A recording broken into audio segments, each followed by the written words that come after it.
दोस्तों आलोक law classes से मैं प्रणीत पाराशर। हम लोग आईपीसी का सेक्शन 11 पढ़ रहे हैं। इसमें मैंने आपको पिछले वीडियो में सेक्शन 207 तक पढ़ा दिया है। आज 208 से 212 माने 212 तक पढ़ेंगे। 208 से 212 तक आज हमें पढ़ना है। धारा 208 में लिखा है कि ऐसी राशि के लिए जो शुद्ध न हो, कपट पूर्वक डिक्री का होने देना सहन करना। ये धारा ये बताना चाहती है कि कोई ऐसी राशि है जो आपको शुद्ध नहीं है, जो अभियुक्त को शुद्ध नहीं है, जो अभियुक्त को नहीं मिलने वाली, उसकी है ही नहीं, ऐसी राशि को वो क्या करता है, कपट पूर्वक कोई डिक्री होने देता है या होने देना सहन करता है। अब धारा में एंटर करते हैं तो लिखा है जो कोई किसी व्यक्ति के वाद में उस राशि के लिए जो ऐसे व्यक्ति को शुद्ध न हो या शुद्ध राशि से अधिक हो। दो बातें।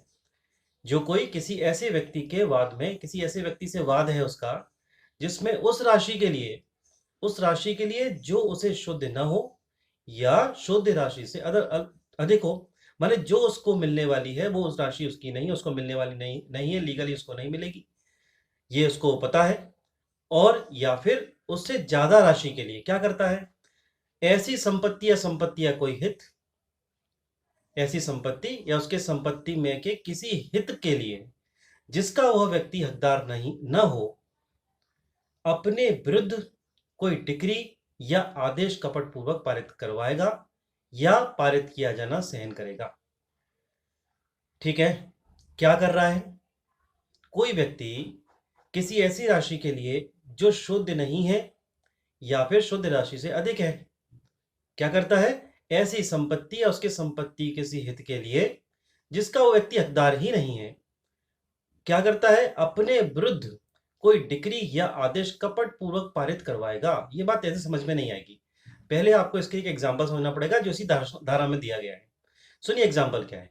जेड के विरुद्ध ए एक सिविल वाद लाता है, जेड के विरुद्ध ए एक सिविल वाद लाता है। ठीक है, क्या होता है, जेड को यह पता है, संभावित से पूरी तरह से मालूम है कि मैं इस केस को हार जाऊंगा और मुझे इसमें कोई पैसा मिलने वाला नहीं है।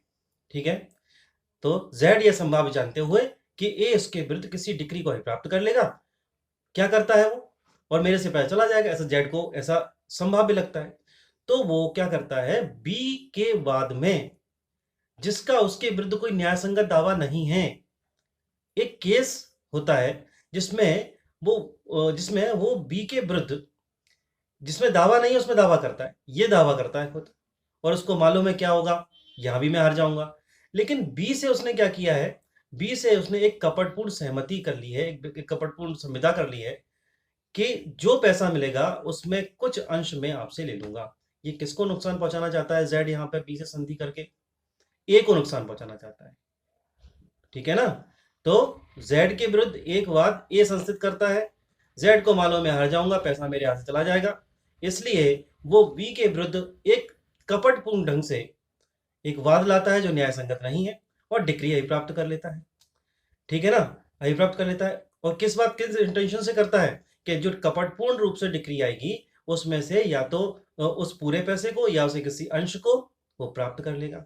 यहां जेड धारा 208 के अंतर्गत दोषी है। अब सुनिए, अब धारा आपको क्लियर होगी। जो कोई किसी व्यक्ति के वाद में, माने जो कोई व्यक्ति किसी वाद में किसी राशि के लिए जो ऐसे व्यक्ति द्वारा शुद्ध न हो या शुद्ध राशि से अधिक हो, क्या करता है, ऐसी संपत्ति या संपत्ति में का कोई हित के लिए जिसका वो व्यक्ति हकदार नहीं है, क्या करता है, कपट पूर्वक कोई डिक्री या आदेश पारित करवाएगा या पारित करना सहन करेगा, जो उसने बी के साथ किया था।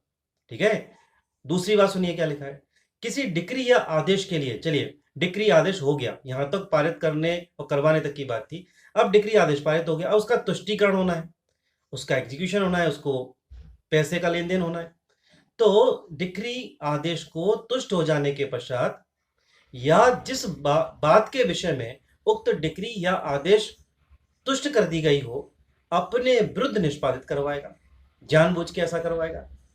इंटेंशन क्या है, इंटेंशन यही है कि जो शुद्ध नहीं है राशि, जो उसको नहीं मिलने वाली, वो पैसा उसको मिल जाए। ठीक है, तो 2 वर्ष का कारावास, 2 वर्ष का किसी भांति कारावास या जुर्माने से या दोनों से दंडित किया जाएगा। ठीक है, अब धारा 209, 209 में लिखा है बेईमानी से न्यायालय में मिथ्या दावा करना। बेईमानी से न्यायालय में मिथ्या दावा करना, सिंपल सी सेक्शन है। यहाँ सारी बातें टाइटल में ही बता दी गई हैं। क्या लिखा है धारा के अंदर? जो कोई कपटपूर्वक या बेईमानी से, जो कोई कपटपूर्वक या बेईमानी से, दोनों इंटेंशन है, कपटपूर्वक या बेईमानी से या किसी व्यक्ति को क्षति या क्षोभ कारित करने के आशय से। इंटेंशन देखिए, 3 प्रकार के इंटेंशन, बेईमानी, कपट, ठीक है, या किसी व्यक्ति को क्षोभ या क्षति कारित करने के आशय से क्या करता है? ऐसा दावा करता है जिसका मिथ्या होना हुआ जानता है। बहुत सिंपल सी बात है। ठीक है, मिथ्या दावा किस इंटेंशन से कर रहा है? किसी व्यक्ति को कपट के लिए कर रहा है, बेईमानी के लिए कर रहा है, या फिर उसे क्षति या क्षोभ कारित करने के लिए करता है, वहां भी 2 वर्ष का कारावास किसी भांति का और जुर्माने से दंडित किया जाएगा। ठीक है, अब धारा 210, धारा 210 धारा 208 के जैसी ही है। ठीक है, धारा 210 में लिखा है ऐसी राशि के लिए जो शुद्ध नहीं है, कपट पूर्वक डिक्री अभिप्राप्त करना। मैं 208 फिर याद लाता हूं आपको। वहां लिखा था ऐसी राशि के लिए जो शुद्ध न हो, कपट पूर्वक डिक्री होने देना या सहन करना। वहां कपट पूर्वक डिक्री होने देना या सहन करना, खुद की सहमति से ही वो क्या काम कर रहा है? किसी को कह रहा है कि भाई मैं हार रहा हूं, लेकिन वो जो पैसा होगा उसमें संधि कर ली कपट पूर्वक कि उसमें अपन अंश का लेन देन कर लेंगे। ठीक है, यहां क्या कर रहा है? यहां खुद उस डिक्री को अभिप्राप्त कर रहा है कपट पूर्वक, या होने देना सहन नहीं कर रहा है, यहां डिक्री अभिप्राप्त करने के लिए प्रयास कर रहा है। ठीक है, तो क्या है? सारी बातें वही, जो कोई किसी व्यक्ति के वाद में उस राशि के लिए जो ऐसे व्यक्ति द्वारा शुद्ध न हो या शुद्ध राशि से अधिक हो, क्या करेगा? ऐसी संपत्ति या संपत्ति में कोई हित के लिए उस जिसका व्यक्ति हकदार न हो, अपने विरुद्ध कोई डिक्री या आदेश कपट पूर्वक पारित करवाएगा या पारित किया जाना सहन करेगा। ठीक है ना? और क्या लिखा है आगे? वही बात, किसी डिक्री या आदेश को उसके तुष्टिकरण के पश्चात या उसके तुष्टिकरण के पश्चात, या जिस बात के लिए डिक्री तुष्ट की गई है, कर दी गई है, अपने विरुद्ध उसका निष्पादन कराएगा, एग्जीक्यूशन कराएगा या किया जाना सहन करेगा। तो क्या होगा? अच्छा, एक पॉइंट और है इसमें, एक पॉइंट इसमें अलग से है जो 208 में नहीं है।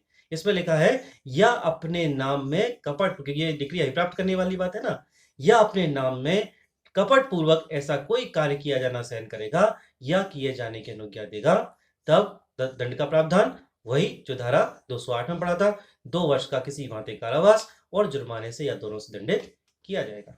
ये सेक्शन था आपका 210। अब धारा 211 पे आते हैं। क्षति करने के आशय से अपराध का मिथ्या आरोप। क्षति कारित करने के आशय से अपराध का मिथ्या आरोप, समझ में आ रही है आपको बात? अपराध का मिथ्या आरोप लगा रहा है किस बात के लिए? क्षति कारित करने के आशय से। तो जो कोई किसी व्यक्ति को यह जानते हुए कि उस व्यक्ति के विरुद्ध ऐसी कार्यवाही या आरोप के लिए न्याय संगत और विधिपूर्ण आधार नहीं है। क्लियर हो गई ना बात? जो व्यक्ति अपराध का आरोप लगाना चाहता है उसके पास कोई न्याय संगत और विधिपूर्ण आधार नहीं है, ये बात वो जानता है। ये जानते हुए क्या करता है? क्षति कारित करने के आशय से उस व्यक्ति के विरुद्ध कोई दंडिक कार्यवाही संस्थित करेगा। दंडिक कार्यवाही माने किसी अपराध का आरोप लगाएगा, ये करेगा या करवाएगा। या फिर क्या करता है? या उस व्यक्ति पर मिथ्या आरोप लगाएगा कि उसने अपराध किया है। या तो कोई दंडिक कार्यवाही संस्थित करेगा या फिर मिथ्या आरोप लगाएगा कि उसने अपराध किया है, तो सजा 2 वर्ष या जुर्माना या दोनों से दंडित किया जाएगा। ठीक है, अब यहाँ पे थोड़ा सा दंड को कैटेगराइज किया गया। उन्होंने बताया कि यदि ऐसी दंडिक कार्यवाही मृत्यु, आजीवन कारावास या 7 वर्ष तक या उससे अधिक के कारावास के लिए, उसने कारावास वाले दंड के लिए कोई कार्यवाही संस्थित की है या अपराध का मिथ्या आरोप लगाया है, तो दंड का प्रावधान क्या होगा अभियुक्त के लिए? 7 वर्ष या जुर्माना, और जुर्माना से दंडित किया जाएगा। ठीक है, अब हमारी एक आखिरी धारा है, धारा 212। धारा 212 में है अपराधी को संशय देना। यहां से थोड़ा टॉपिक चेंज होता है, लेकिन क्योंकि ये धारा आज पढ़ा दूंगा तो कल इससे रिलेटेड कुछ चीजें आपको समझ में आ जाएंगी। तो लिखा है अपराधी को संशय देना।